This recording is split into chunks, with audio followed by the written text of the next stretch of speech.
les yeux marrons, quand même se focaliser aussi là-dessus et voir l'état lipidique de la personne. Donc on a dit une trame un peu serrée, un beau potentiel. Ce qui ne dit pas que la personne elle est complètement à l'abri, c'est merveilleux, elle peut tout faire, etc. Personne n'est à l'abri, un choc émotionnel, un accident, peu importe. Mais je dis que si elle a un beau potentiel et qu'elle le mène bien et qu'elle a un bel environnement, qu'elle ne se stresse pas trop, elle peut mener loin sa monture. C'est toujours comme ça et dans ce cas-là qu'il faut voir la prévention, l'iridologie. L'iridologie met en alerte, l'iridologie est en prévention, l'iridologie permet de mieux se connaître, mais aussi voilà, de dire bah, tiens, c'est intéressant. Alors après, par contre, ici, on ne les voit pas tellement, mais là, on peut par contre parler de ces petits cercles qu'on voit un petit peu jaunâtres, au nombre de 3-4, qui là vont m'indiquer le caractère extrêmement anxieux de la personne. Donc on est en concomitance avec nos anneaux circulaires et qui vont vraiment m'indiquer un état quand même un petit peu d'anxiété, un état un peu spasmodique, donc une personne qui aurait susceptible d'avoir plus de crampes musculaires, plus de spasmes douloureux abdominaux, etc. Et à ce moment-là, moi je vais bien regarder également où se trouvent mes traits, pour avoir ma correspondance par rapport aux organes. Et si elle est vraiment dans la zone de l'abdomen, je pourrais vraiment me dire que cette personne a quand même des spasmes douloureux au niveau de l'abdomen.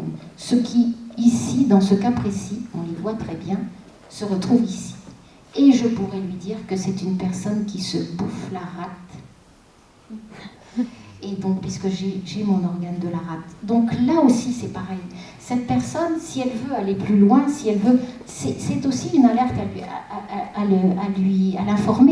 l'informer qu'effectivement, si elle se fait trop de mauvais sang, en plus, c'est une sanguine, donc les hématogènes qui sont plus sanguins doivent faire attention à la circulation du sang, aux maladies cardiovasculaires, etc.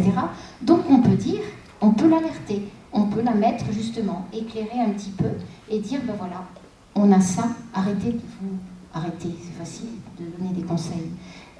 Mais en tout cas, essayez peut-être de moins vous bouffer la rate, comme ça, vous aurez un meilleur confort, tant physique que physiologique qu'émotionnel. Donc on revient toujours à notre hématogène. Donc on a vu, on s'attache à l'anneau tout autour, on voit s'il est lipidique, s'il est diabétique, etc. Ensuite, on fait attention à notre zone organique et à nos sillons que l'on a vus, comme ceci. Et ensuite, plus on s'approche de la collerette, plus on va justement aller voir les signes dans la collerette. Une iridologie chez un œil marron, c'est assez difficile. C'est plus difficile, je dirais, que chez un œil clair, où je vais avoir en fait mes indices qui vont plus me sauter aux yeux, comme on l'a vu tout à l'heure, avec, c'est vrai, mes collerettes, mes taches, etc., que je vais voir.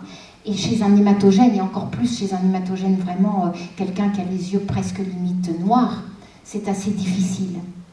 Donc à ce moment-là, on va pousser l'étude énormément autour de la pupille. Parce qu'autour de la pupille, je vais avoir un petit liseré qui va m'indiquer également son système, comment elle est, etc. Je vais essayer d'aller chercher des indices un petit peu ailleurs pour voir et bien déceler par rapport à mon iridologie et pas me faire bluffer de me dire aussi, bon ben voilà, il n'y a rien à y voir, au revoir madame ou au revoir monsieur. Non, on a toujours un petit quelque chose, mais vraiment pousser une iridologie, et c'est plus difficile dans un œil marron.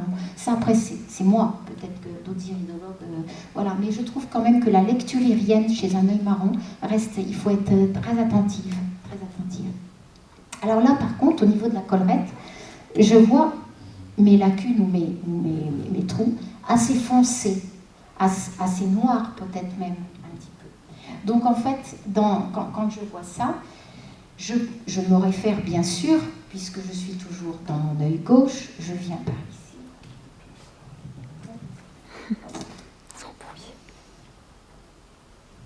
Et je me dis à peu près à 5h30, alors toujours fonctionner donc avec mon cadran, je me dis à peu près à 5h30, Donc ici, voilà. Alors, on est bien sûr bonne crampe abdomen, mais on est limite ovaire. Si par exemple, c'est une femme qui vient me consulter, je resterai vers cette partie à 5h30. Et à ce moment-là, on posera bien les questions par rapport aux ovaires, par rapport à l'appareil génital. Voilà, si j'ai affaire donc, à une personne comme ça. Voilà. Donc, je m'arrête sur ce signe. J'en ai 1, j'en ai 2, j'en ai 3, j'en ai 4. J'en ai 4 sur ma collerette. Plus je trouve de pigmentation, d'ogives ou de lacunes sur une collerette, plus je vais rester parce qu'en fait, ça va m'indiquer comme une cristallisation de quelque chose, comme quelque chose qui est vraiment très marqué génétiquement. Donc, je vais y porter encore plus d'attention. Et je vais doubler après mon analyse par la charte émotionnelle et je vais aller voir si ça n'est pas une émotion cristallisée comme un colis qu'on porterait et qu'elle porterait au-delà de l'organe si notre organe n'a aucune défaillance ou ne mérite pas qu'on y prête trop attention. Donc c'est ça qui est intéressant et c'est ça que John Andrew, qui est un iridologue anglais, a beaucoup développé. C'est la charte émotionnelle. Donc là, c'est une charte organique et la charte émotionnelle, je ne l'ai pas là, je l'ai juste comme ça sur mon papier, mais c'est le même système, mais où je vais retrouver la trahison, la colère, la non-verbalisation, la joie, le défi, le challenge, etc. Donc mon œil va être vraiment divisé pareil comme un soleil, et c'est là où je vais avoir toutes mes émotions.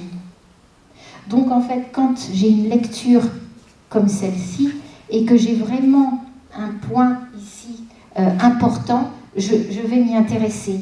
Et à 5h30, je vais aller voir ce à quoi elle correspond, pour apporter une information supplémentaire, en fait, à la personne, d'un point de vue émotionnel.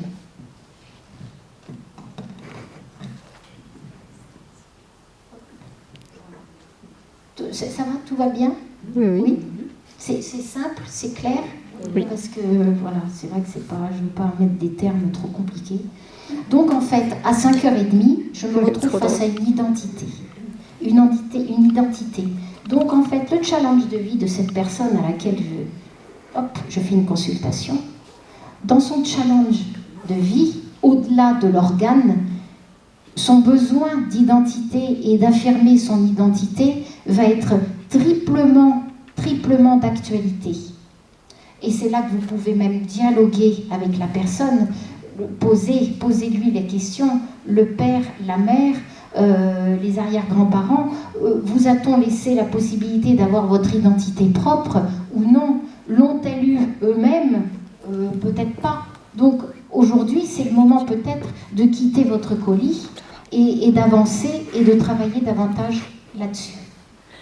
Surtout quand le signe est quand même très cristallisé, c'est-à-dire vraiment très important. Donc ça, on le doit en fait à l'iridologie moderne de John Andrew.